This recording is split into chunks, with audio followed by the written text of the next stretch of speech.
So today we're going to be breaking down this.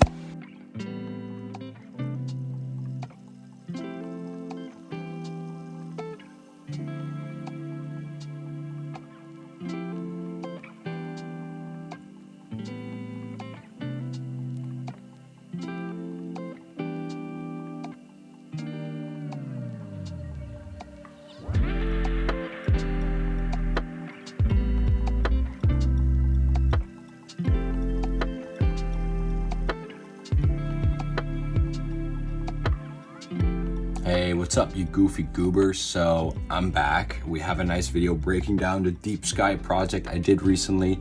And yeah, I'm excited to finally upload again. It's been a while and it's mostly because I moved to South Korea. So right now I'm sitting in my tiny ass room, having fun. So the setup is pretty jank right now. I don't have a microphone. I'm working on a laptop. I don't have a second screen, all that. So I'm still getting settled here. Stuff's not gonna be perfect. I do have some nice posters. Akira, got some Indiana Jones Temple of Doom action. Got some Margot Robbie action. So room is slowly becoming more livable. But yeah, the setup is kind of jank. I'm sitting here on a flimsy ass like 20K won desk. Yeah, so please forgive me for the jank setup, but I'll still try to break down my scene fairly well. Yeah, so apologize for not uploading more, but it's been busy. Next to that, I just want to give a quick boom hitter. I have a GeoScatter referral link, and I also have a GeoScatter project coming up, working with the devs, creating like a big scene and actually doing a full tutorial, like the one that I kind of did for the monastery one, where I record my process and then explain what I'm doing. This video right here will kind of be more of a breakdown of my scene files, because this was actual client work, and it had to be done in 3 weeks. So 3 environments, 3 buildings, and then like 2.5 minutes of footage in 3 weeks. So that's like a lot of footage, a lot of renders to do. So I didn't have time to like set up a whole, script and record my process, even though I wanted to, but sadly it didn't come to it. I hope this kind of breakdown helps either way, still interesting to see my scene file perhaps.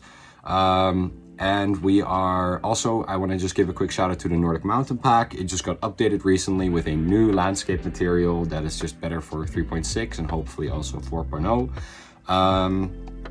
And what else? Yeah, new mountains, bonus content for the full pack. Just so you know, I will keep making new mountains and adding it to the full pack. So if you buy the full version, you will get new content over time. And lastly, the Patreon, support the channel, support me making time for YouTube. I, of course, really like YouTube, but at the same time, I have to pay the bills. I live alone, I'm a grown up, so I have to do client work, which then takes away time for YouTube.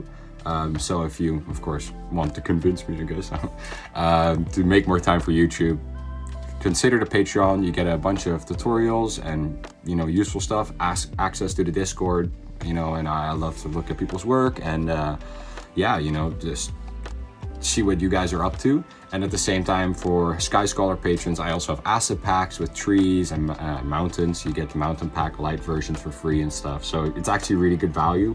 And of course, I hope that you subscribe for a longer time and you kind of join my community. I really have like a really nice small community on the Discord of people that are very active. And it's really nice to like be able to talk to y'all and see what you guys are up to and help people with their journey on like, environment art journey. But that's pretty much all. Hello from South Korea and enjoy the video. Yeah, I'm just gonna start hiding a few things, and this is gonna be a very general overview. In the future, I will have a project with GeoScatter, the GeoScatter devs themselves, and that project I will work on fully recording and making sure the process is all documented. But you have to understand that documenting your full workflow is a whole extra step in actual work and stuff. The thing is, with this project at a very short deadline, and it's for an actual client, so reaching the deadline is more important than making sure that I have all the clips for YouTube. So this is basically going to be a post recap. So I'm just gonna go through parts of this setup and just kind of explain what I did, but it won't be a complete tutorial explaining every single step, you know, bit by bit. It's going to just be a more broad overview. So basically the first thing that I started with, of course, is the building. The building is a model made by the creative director at DeepSky. He made it in a, I believe, AutoCAD software. So it's not really a software that links that well with Blender. But luckily it had a USD export option, so we did that. There was a lot of cleanup that had to be done. The building had like every single face of a object. The vertices weren't connected, so each face was its own individual plane, and they were all not connected. So you had a bunch of duplicated vertices, so I had to basically select objects one by one and then merge by distance on the vertices, and basically get rid of a bunch of duplicates like that to optimize it. At some point I also had to take like larger structural things and turn them back into instances, because as they were exported from that software as a USD, the instance data didn't come along with it. So all these machines were their own individual models, causing this model to be like 50 million vertices total. But after cleanup, it's only 1 million vertices. A lot of it is being instanced. Yeah, get it. Just a lot of cleanup work. It's a lot of custom stuff, like it depends per situation what you have to do.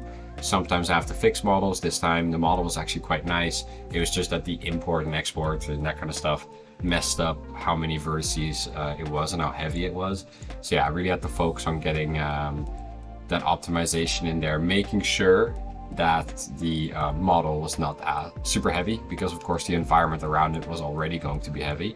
So yeah, had to optimize this as much as I could, and I did that in a separate blend file before I appended it into the working file. Yeah, for the materials, most of it is quite regular. My PC is gonna go Super Saiyan. But yeah, anyway, most of it's quite regular. You have this nice mesh material that they wanted on the building. I did that with a simple Voronoi texture, F1 Chebyshev. Yeah, and then plugged that into the alpha. I also made sure that the back facing is here. The back facing is transparent, because if you don't have the back facing be transparent, you can imagine that like this is a full 3D. It's not a plane. It has actual 3D geometry. When the back facing is not transparent, you can see the other side of that mesh, and it just really yeah, messes up with the look of the mesh, because sometimes the UVs don't totally align correctly, and it can just kind of mess up the like translucent look of it. So yeah, I made the back facing transparent, so we don't have to worry about that. And I also made sure that for the camera ray, it looks like a mesh, but for the actual lighting, I decided to just make it fully translucent, or like transparent, I think, in this case, because I could see a lot of fireflies and noise issues happening with all the light rays having to go through these individual like small boxes of transparency. You just kind of have to realize like, okay, that's probably going to give me issues later in the scene. I'm not doing extreme close-ups either, so it's probably best to just have it render out as if this were transparent or translucent. You could choose either or, depending on what works best. Yeah, so you have to kind of think about these things like in a smart way, like what's going to give me issues, especially with these complex building models, like what's going to be very noisy, and make sure it's not 100% realistic, but you gotta have to like have that payoff, right? Like noise versus realism. So yeah, same for the emissive parts of this object. Now there is hundreds of these emissive parts, so that's why I do this. If it's just like 1 or 2 emissive parts, it can just be a simple emission and it's fine. But there is hundreds in these machines. There's emissive little LED screens and emissive little rings inside of the fans, and there's emissive handrails on the bridges, and stuff is all behind these meshes and nets and whatever.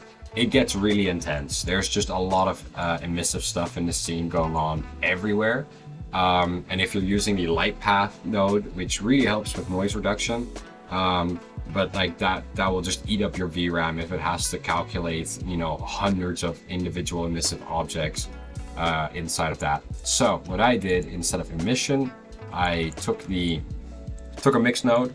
I made give a value of 1, and it's just pure white, and B, I gave a value of 50, so it's like extremely bright. Then I used the camera ray to mix between the two. So for Blender, it's just a simple white diffuse, but for the camera, it's actually a really, really bright diffuse, kind of faking that emissive look. And we're also avoiding Blender treating it at all as an emissive thing.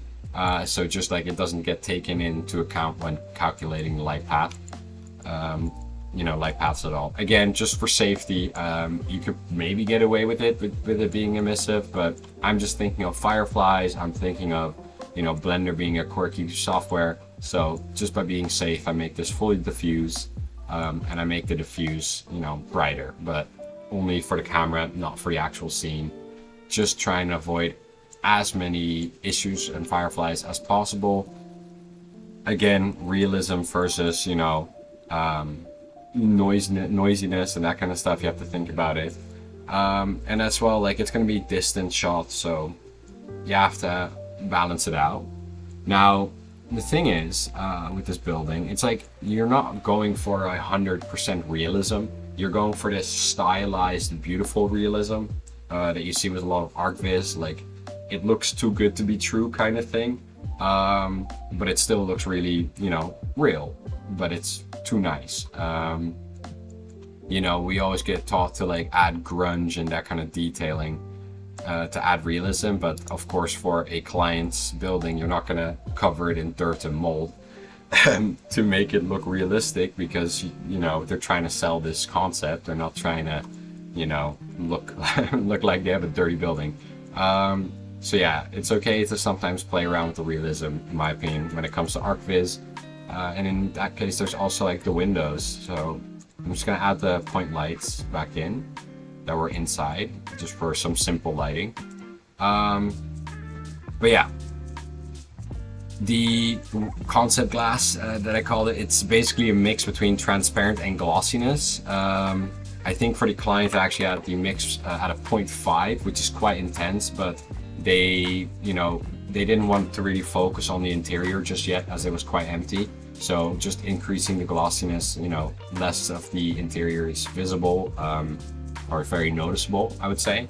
And this is just done because, you know, client didn't really want to see the interior that much. And again, it's stylized because I think most of the time people will tell you to use the glass BDSF and mix that with a transparent, and then, you know, have the mixing factor be the camera ray light path. But the thing is, with the glass, you don't really have control over how glossy it is. When you mix a transparent and glossiness, it is just, you know, you have very big control, like you have a lot of control on the glossiness of the windows. It might not look 100% realistic, but again, it just gives you that control.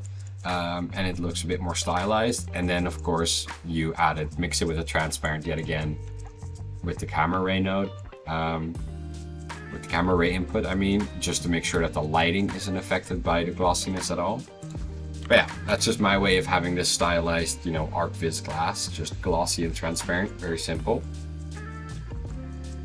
Yeah, I don't think there's much else to discuss with the actual building. I had some PBR materials, you know, the wood and that kind of stuff, and the concrete. But other than that, it's not super intense. Now, there's one thing that I want to talk about, is the simplify option.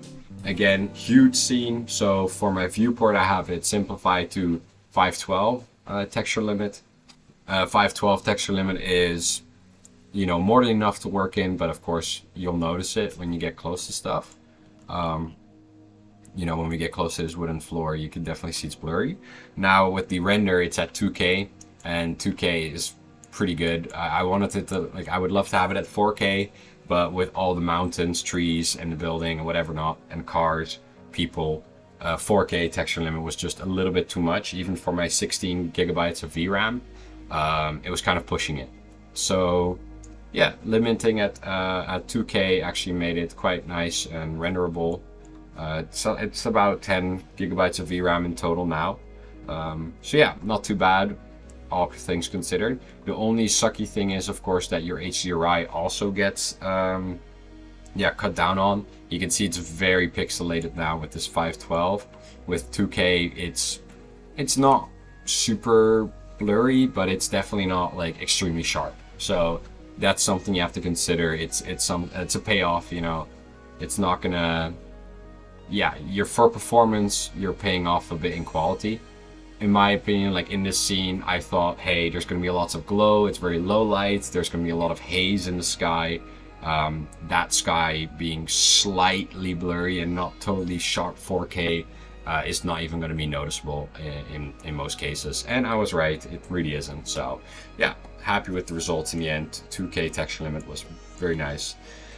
The lighting on the inside is just done by very simple point lights. Again, this is not an interior render showcase. Very much the interior was not really the focus of this project. So just for some nice color on the inside and reflections and whatnot, I added some point lights. However, because the glass is glossy, I had to make sure that the point lights only affected the diffuse and not the glossy things, because if you turn on the glossy, you will of course see the big like lamp ball, whatever it is. Like I think you'll like see it reflecting inside of the glossiness, and yeah, that doesn't look good. Here, I'll try and turn it on. Yeah, you can see the huge balls of lights just in your building. Doesn't look too accurate, but I just wanted to again avoid noise, so I make the light source quite big.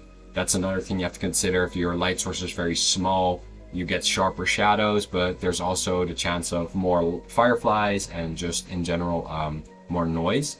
Larger light sources often give you less noise and everything's a bit softer. And if you look at the result right here in the interior, I think it looks really nice. Soft lighting, you know, shows off the colors, but it's nothing too intense. And yeah, I get away with it.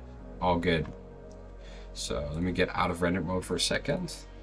So let's talk about maybe, well, the front, this first front bit.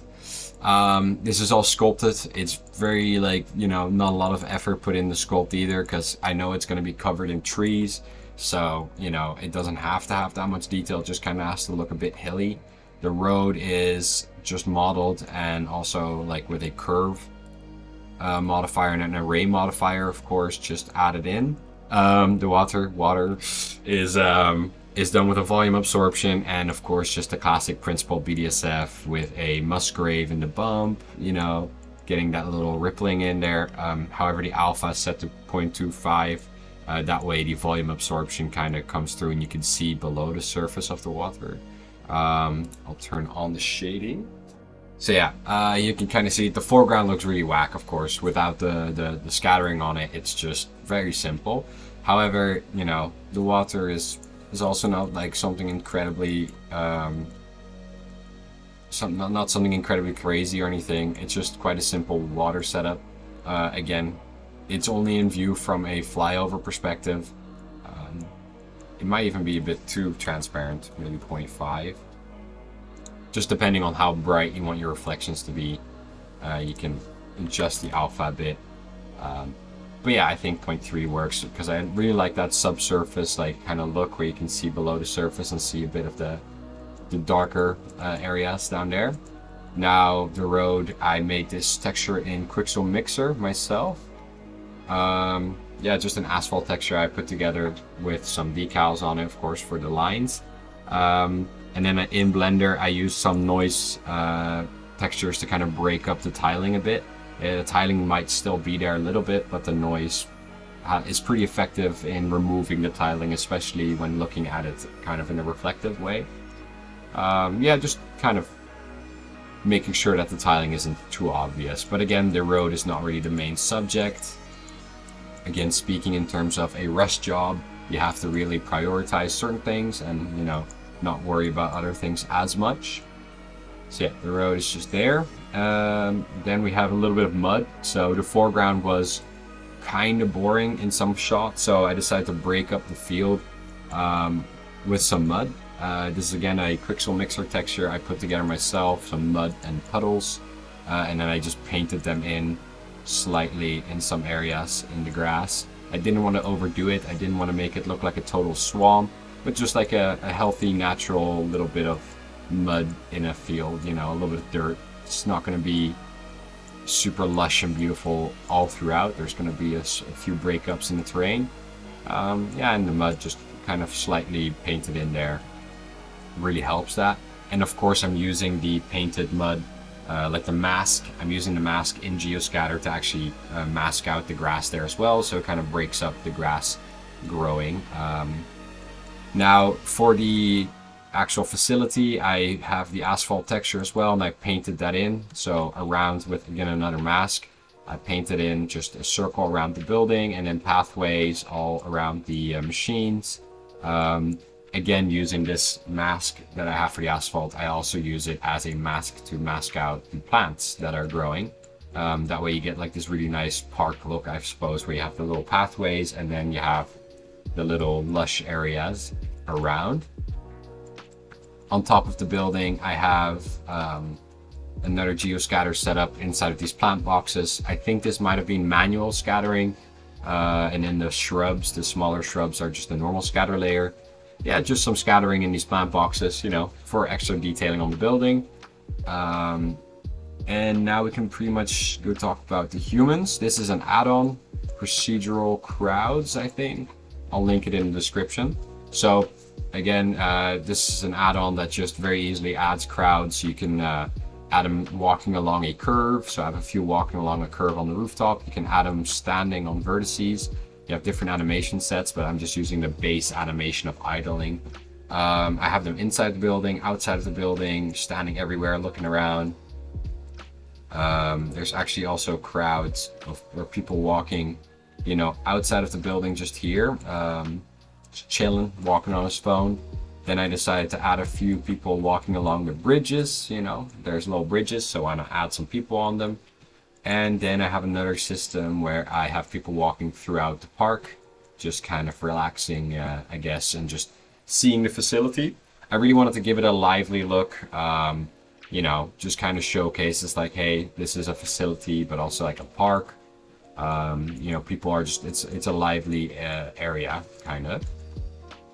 Cars are an add-on, just added some car models and have a few animated along a curve, just driving about, trucks coming in and out of the facility, and then I have cars driving down this highway, I suppose. Yeah, all based on Quebec. Yeah, these I mean, some of them are even floating a bit, but no worries, man, just a floating car, doesn't matter. You only see it kind of through the trees from a, you know, up down, or I mean a top-down shot, so it's not very important or anything. It's just kind of moving details all throughout.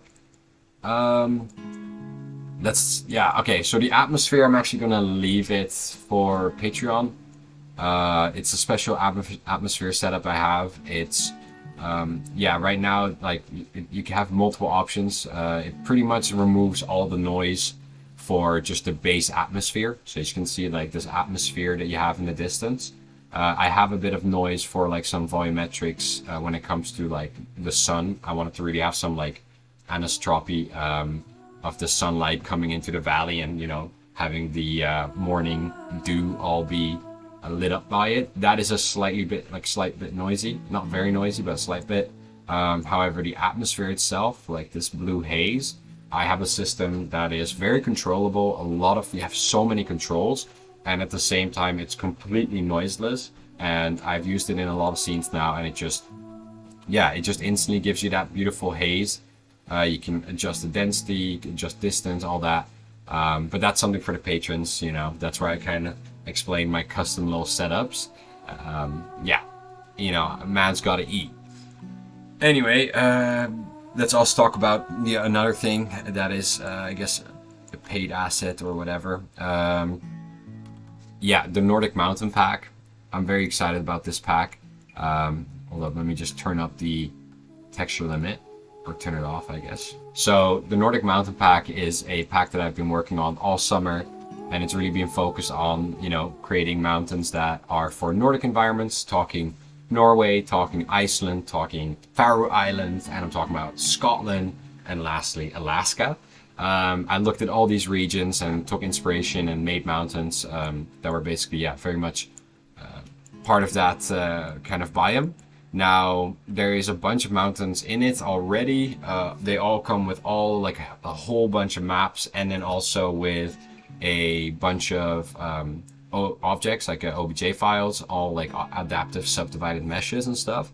At the same time, you get a system, like a master material with it.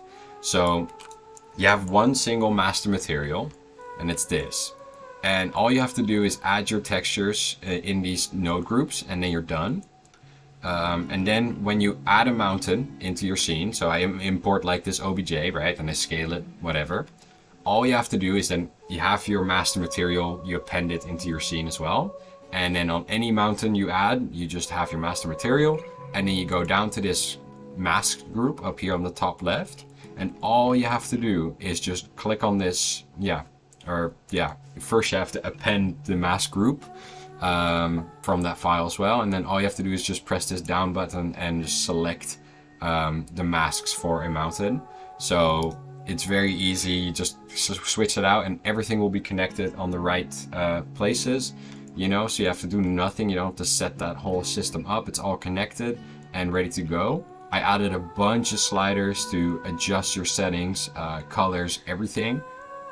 I added a custom snow system that just adds snow and whatever, whatnot, depending on all kinds of parameters.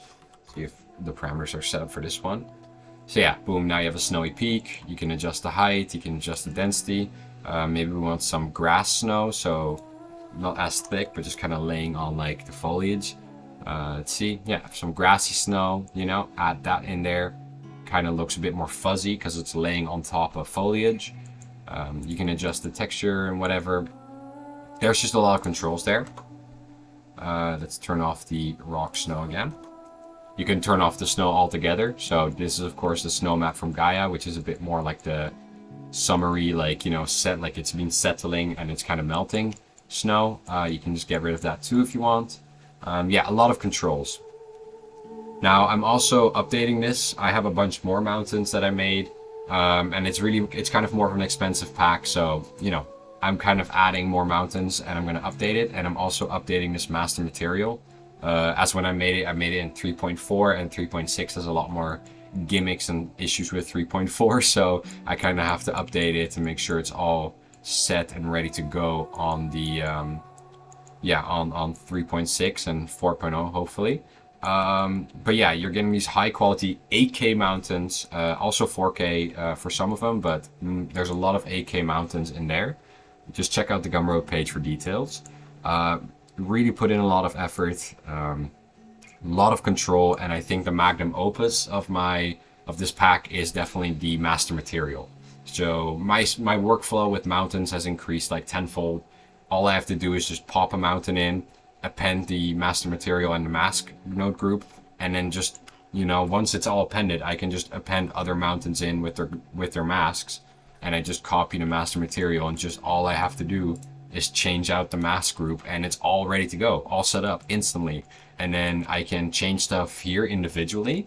But the fun part is, like with a master material, you can go inside of your material and then change something here, and then all mountains will have that change done to them.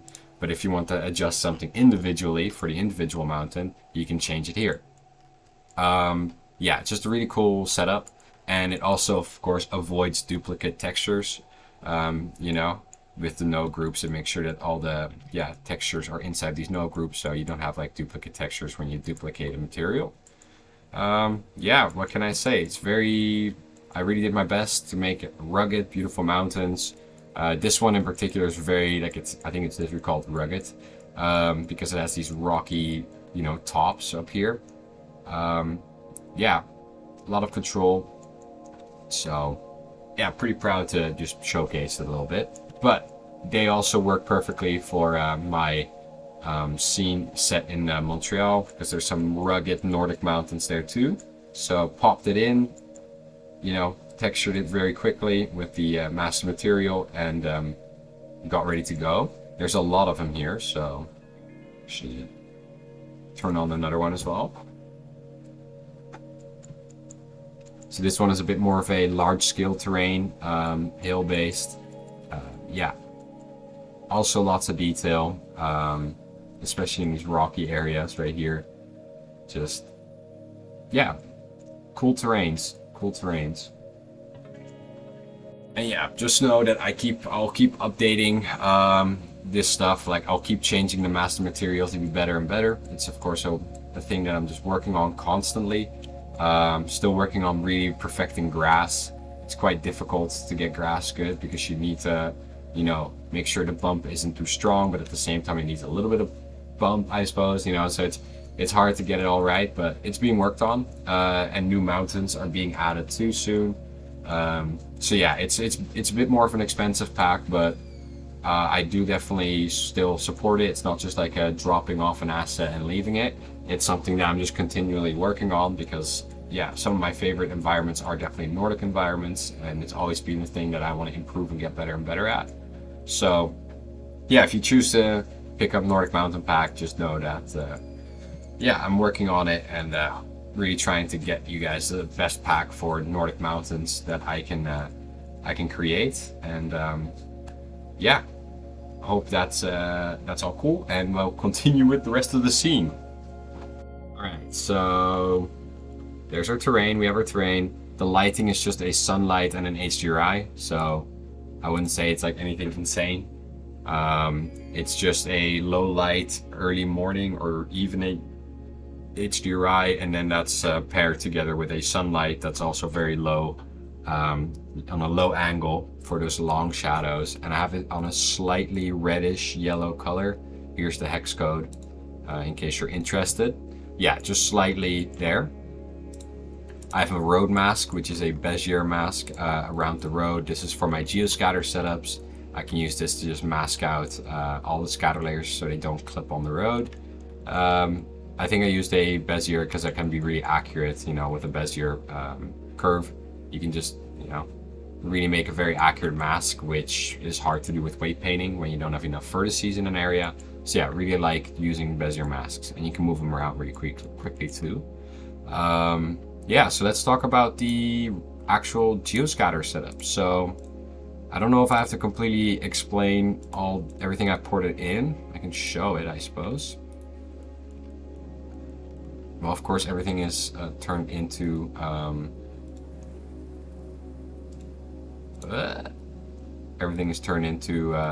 bounding boxes to make sure your viewport stays alive. Okay, let's just give this a little look.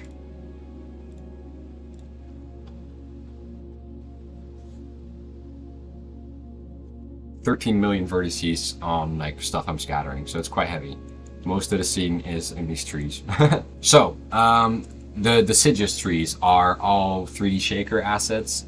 I really like the pack. It's extremely high quality. I think it's made by a guy who goes under the name of Eastwood on CG Trader, but on Blender Market, the 3D Shaker people like kind of made it compatible with Blender with all kinds of good shaders.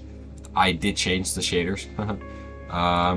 Yeah, so the shader for the ash leaves, they have like individual shaders for like certain groups of the tree, and I just deleted all that and made one main ash leaf shader so I can just easily edit it. I added some diversity in the leaves by doing a random per island, map ranging that or clamping that a bit, and then plugging that into the factor of a hue or HSV node, kind of just giving each leaf a slight bit of random difference. I guess that's the best way to explain it. Then I added autumn colors. I did that by not just adding a single color, you know, on the whole tree. I actually used the geometry position output on a noise texture and plugged that into a color ramp, and that actually, you can see it here on this tree. There's some orange, dark orange parts on the tree, but then there's also yellow parts, and then there's more orange parts at the top. This is because trees in autumn, they don't, linear, like they're not linearly changing color. There's parts of the tree that are like decaying and dying, and other parts that are like still green, for that matter. So yeah, having parts of your tree be different colors is actually quite realistic in my opinion. It's a better way to do it, I suppose. Of course, I also made it a random with object info, random map ranging that, mixing that, basically saying some trees will be green, they'll still have their summer colors, and some trees will start to kind of be, decaying, I guess, like start to kind of like die out for winter. So I map ranging this like this. So you see 0.2, 0.201. This basically is saying like 20% will be green, like they'll still like, here. There's a 20% chance that this thing is going to be black, and there's an 80% chance that it's going to be white. So 0 and 1. And with this, we're mixing it. So the 0 is A and the 1 is B. So that means there's a 20% chance that it will just have this green color, and there will be an 80% chance that it will have one of these autumn colors throughout the tree. I did have also like a system that kind of removed some of the leaves, but since my trees are animated, that actually added a bunch of problems. So I'll get rid of that system. Now for my hemlock trees or pine trees, black spruce trees, these are all my creations. It's kind of chaotic here right now, but these trees, I made them myself. You can get them on Patreon. Made them myself, and they are very high poly, but I also have low poly models. So you can see they're very nice quality in my opinion. Looking closely at it, like very nice. I did have a new texture for it, so the patrons might get an update on the texture, or at least I'll link them a new texture that they can give to bark, because I thought the bark looked a lot better with that texture. These are my black spruce trees. These are a little bit more dense and less wide. They're more like vertical and very dense needles, but at the same time a lot of dead needles as well. So just again, bunch of detail in these trees. Very happy with the final results in these things. They're quite high poly, but as I said, there's also low poly versions that you can see right here. And these low poly versions are only 30k vertices, so they're perfect for scattering in distant areas without, being too heavy on your PC. Yeah, I'm all in all very happy with the results on these hemlock and black spruce trees. And there's a bunch of them, small, big, all kinds of things. And you can get them on the Patreon. They're for my Sky Scholar patrons who get asset packs. I have them on there. Then we have yellow pine trees, or conifer trees, I mean. These are larches. However, this is a larch model, but the other two aren't. I just gave them a yellow needle texture, and just, from a distance, you'll be fooled. Don't worry about it.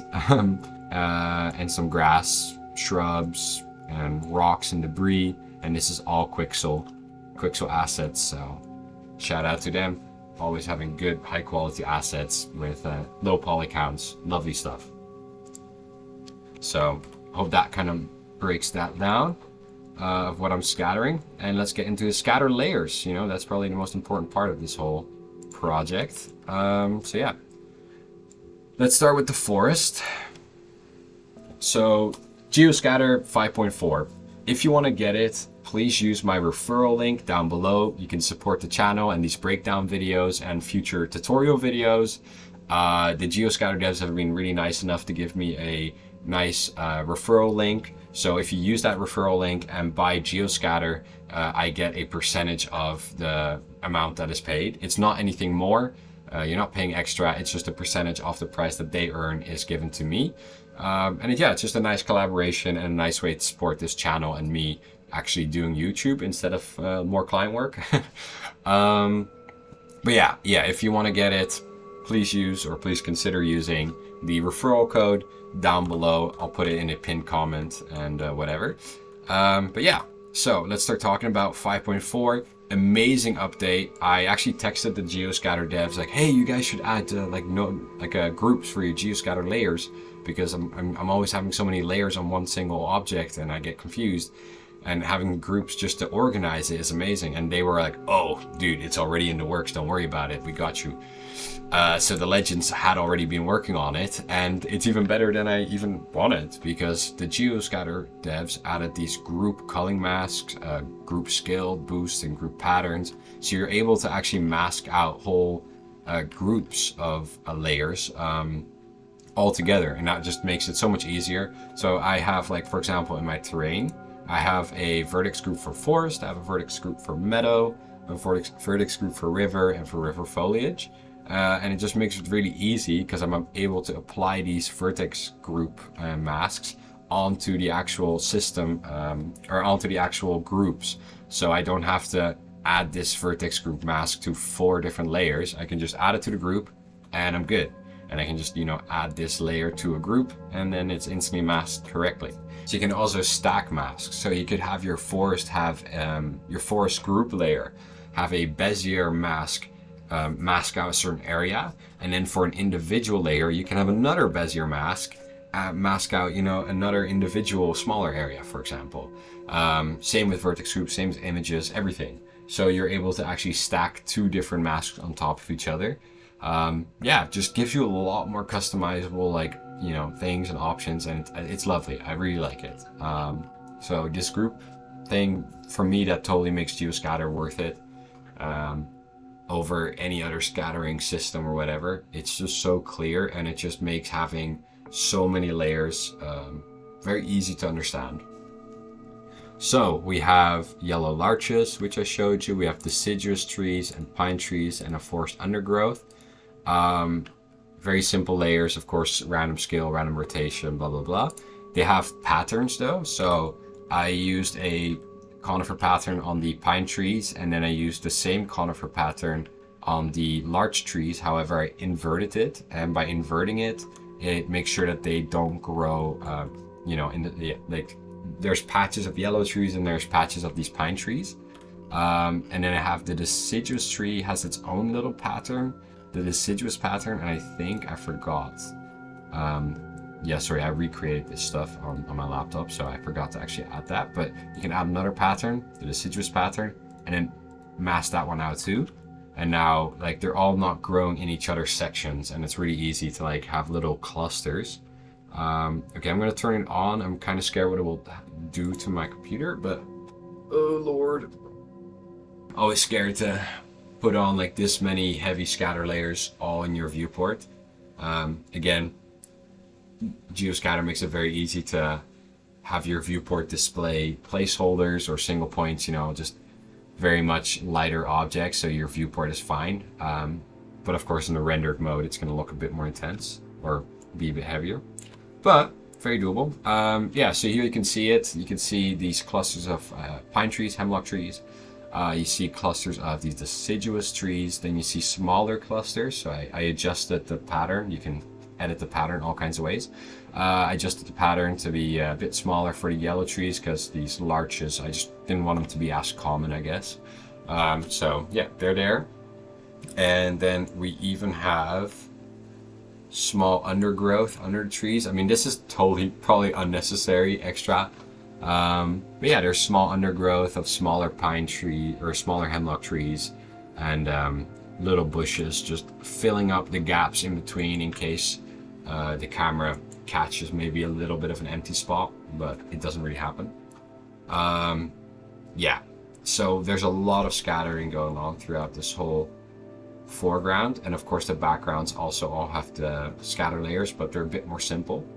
Yeah, you can get really nice, you can see really nice patterns of these, deciduous trees coming through. I think that really sells it, these little bumps of deciduous trees and then pine trees and stuff. It looks nice in my opinion. So I'm just gonna go to the group and hide them all. Boom, as a group, less work. So now for the meadow, again another group. It's gonna actually increase the grass to 4 there. This one is probably one of the heavier ones because scattering grass is quite heavy. However, I really needed the grass to grow all around because the asphalt, if you don't have it, the asphalt texture and the grass texture are flat, so it's kind of a hard sell. I've been having shrubs and stuff growing there. I have some close-up camera close-ups over here too, so just made it all scatter all over. As you can see, we have multiple masks going on. We have the Bezier mask masking out the road. We have the asphalt mask masking out the pathways. And then we have the little mud mask kind of lessen the density around the muddy parts of the field.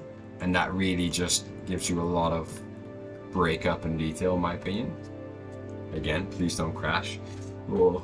Yeah, you can see the grass is really nice, and especially in those muddy areas, it kind of like has these breakups, I suppose, like it stops, and I just found that looks really cool. I have some downy willow like shrubs growing in a pattern just all throughout the field to just kind of give it these humps and like a bit more of a wild feel, I suppose, especially from lower angles. I thought it had that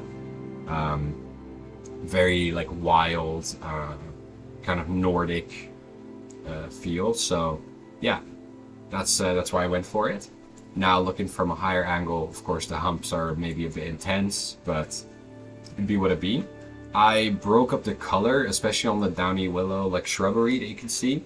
I broke up the color with a position geometry node, and then taking the position output and plugging it into a noise, and then plugging that into whatever color.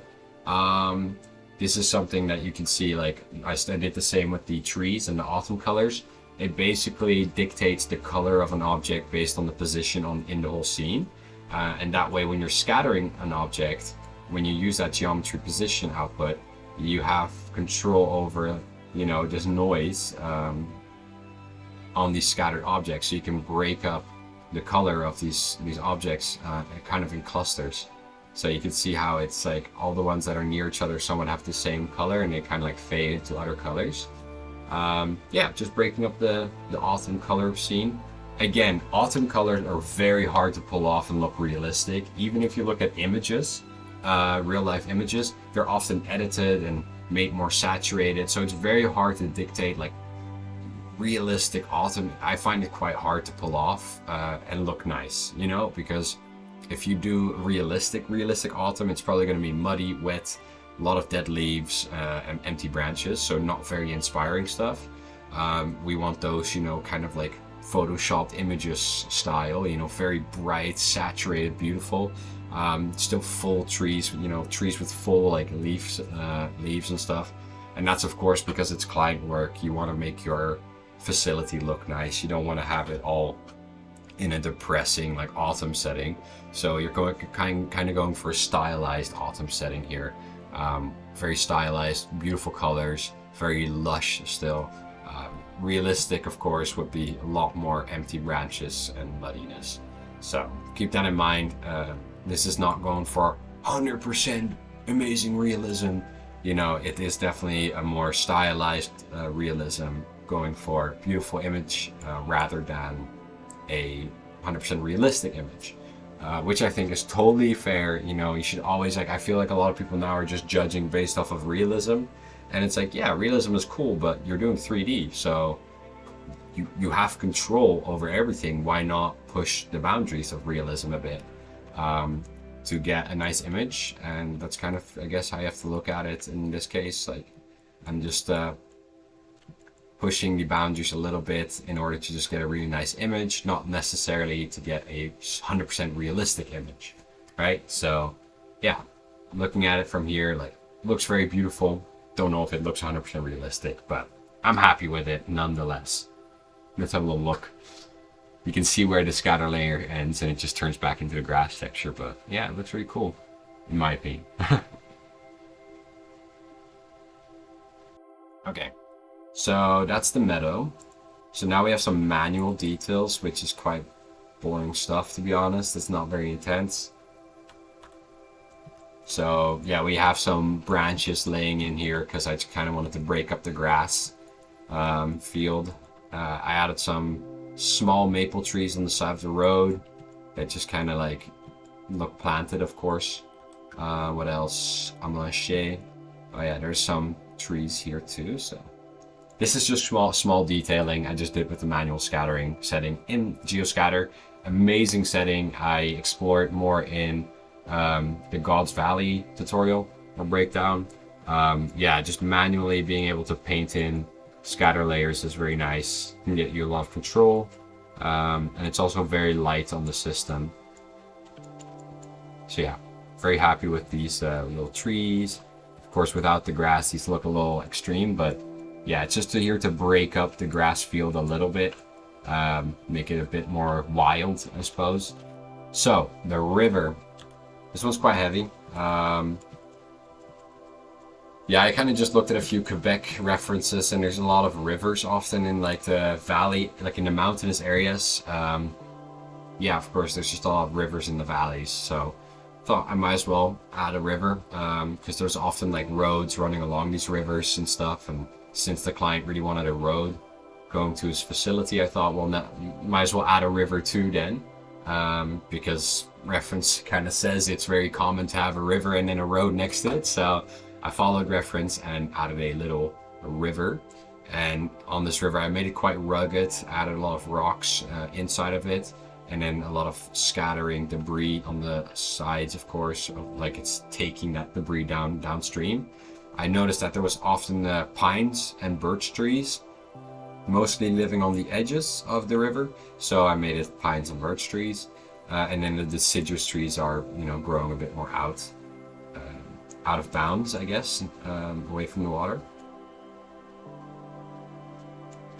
It's not like the most realistic river, but you have to understand it's just a quick flyover in this sense, so again, great for the shot, you know, if it's just a small or like a detail on like a flyover, it is what it is. I definitely want to like do more, like I have a long-term project coming up for GeoScatter that I have like months of time for to actually make it look like perfect. In this case, it was like 1.5 weeks to create this whole scene and have renders. 1.5 weeks. So that is a very, very, very tight deadline. So it was 100% just crunching, and very exhausting project, very fun, but of course limiting in the creative freedom, because you have to sometimes make a decision that this is going to be too much work for what it is, so you have to skip out on it and just have it be what it be. And that's also a skill as a 3D artist. If you actually want to work, you know, you have to be able to meet deadlines. You can't be 100% of a perfectionist. You have to be satisfied with results, because if you're not satisfied with results and you just want to like push it the whole time, you're only gonna fail, you know, your actual promises to the client. And trust me, as a 3D artist, you often see things that the client never even sees. So like I'm like judging myself harshly and thinking like, damn, this is not my best work. But to a client, you know, amazing, I love it, I'm very happy with it. So it's better to have, you know, an actual good delivery on the date that it's supposed to be delivered, rather than an amazing delivery 2 months after the deadline, you know? So lastly, we have some manual deciduous trees. So I had to fill in like the blank space between the forest and the building. I didn't really want the forest to encroach all the way up to the building, because I wanted the building to be visible. So I kind of like faked as if this were maybe old farm fields, with some like remnants of like the trees breaking it up, like the big hedges or whatever, and like some clusters of trees kind of growing in. But yeah, I did this manually. It's quick, easy, and it works.